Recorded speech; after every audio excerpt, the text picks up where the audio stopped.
I've been lonely, I've been cheated, and I've been misunderstood.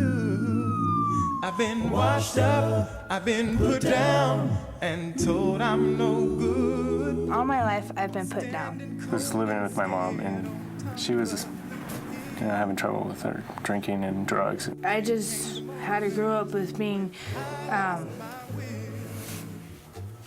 basically neglected by my family. One day, she just threw me out, and I just left. I didn't come back. My dad kicked me out of the house, and I was stuck on the street for 3.5 months by myself.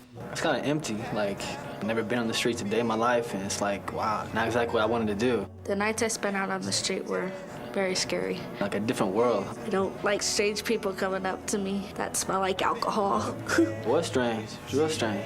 I could have stayed at an adult shelter, but that was just really scary. Me and my sister, we got into a little argument about me staying there with her and her boyfriend, because it's only one bedroom place. I mean, she had a little ad on the paper from her friend and giving her about the Peak. I had found out about Urban Peak through a friend, and I was like, what is Urban Peak, And he said it's a youth shelter for, underage kids. Now I don't mind. They have doctors here that people can see. They have counselors people can talk to. We get our image of homeless people that they're all, dirty, filthy, But Urban Peak, they wash clothes and stuff for our clients. They help them to go from a transitional living to having an apartment. The staff members are so caring. They're there to help you. It feels like being at home with a receptionist. I have a job right now. I'm getting a second one, and I'm going to be getting my own place. I'm the first one in my family to go to school, and I feel great about that. It's just so cool to help out, especially kids. These are like kids, anyone's kids. Yes, I was very happy to find it. This may sound weird. I want bills. I want to have, the utility bills, the phone bill. I want to be able to take care of myself, to have my own place, to be able to pay for everything. By the time I'm 28, I hope to have all that. I hope, I want a chihuahua. If it wasn't for Curtis Park, I'd be in the house playing video games, maybe going to Eliges almost every day.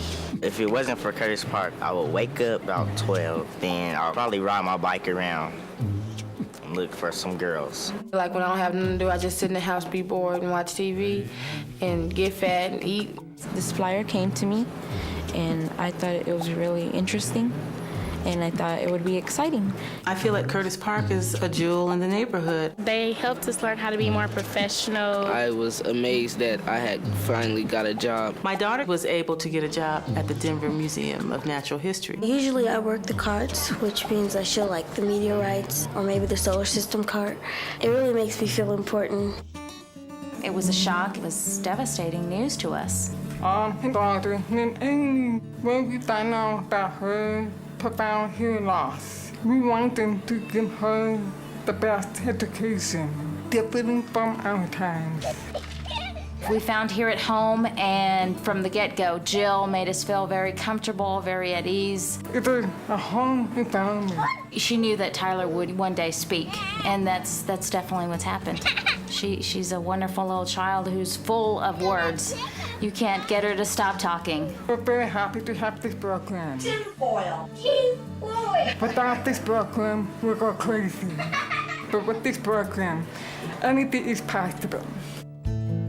I'd just gotten out of jail, and I was 7 months pregnant, and I was in jail for a DUI. My mother said I applied for an apartment in Warren Village, and hopefully if everything works out, then we'll get to move there, and you don't have to worry because there's plenty of kids, so you don't have to worry about making friends, and I think it'll help me get back on my feet so we could be like we were before.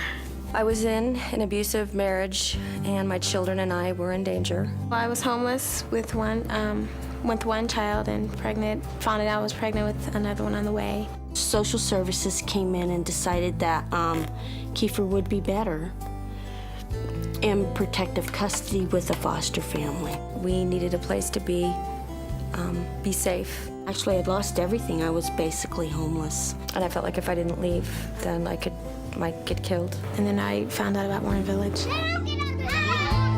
It's nice. Everything's clean and it's safe. When I moved in here, my oldest son was probably only 8 months old.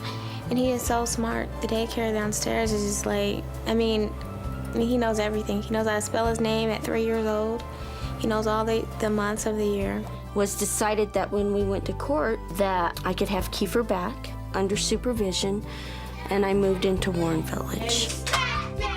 Hanging out at home is boring, but being here at Warren Village is really fun because they have a lot of art projects for you. And you learn a lot of different things here. Kids are really nice. It's very comforting. Their lunch is okay. I believe that Warren Village provides the foundation for me to grow. I have a certificate in accounting that I just graduated from in May. And in December, I would finish 2 associate's degrees. And that is a lot. That is a lot for someone who has 2 kids. From nurse intern, I'm now a staff nurse on 7 East with the medical surgical team. Warren Village stresses volunteer and giving back to your community, which I think is wonderful, because you can make a difference. I truly believe that. But with you I belong, 'cause you help me be strong. There's a change in my life since you came along. Whoa, whoa.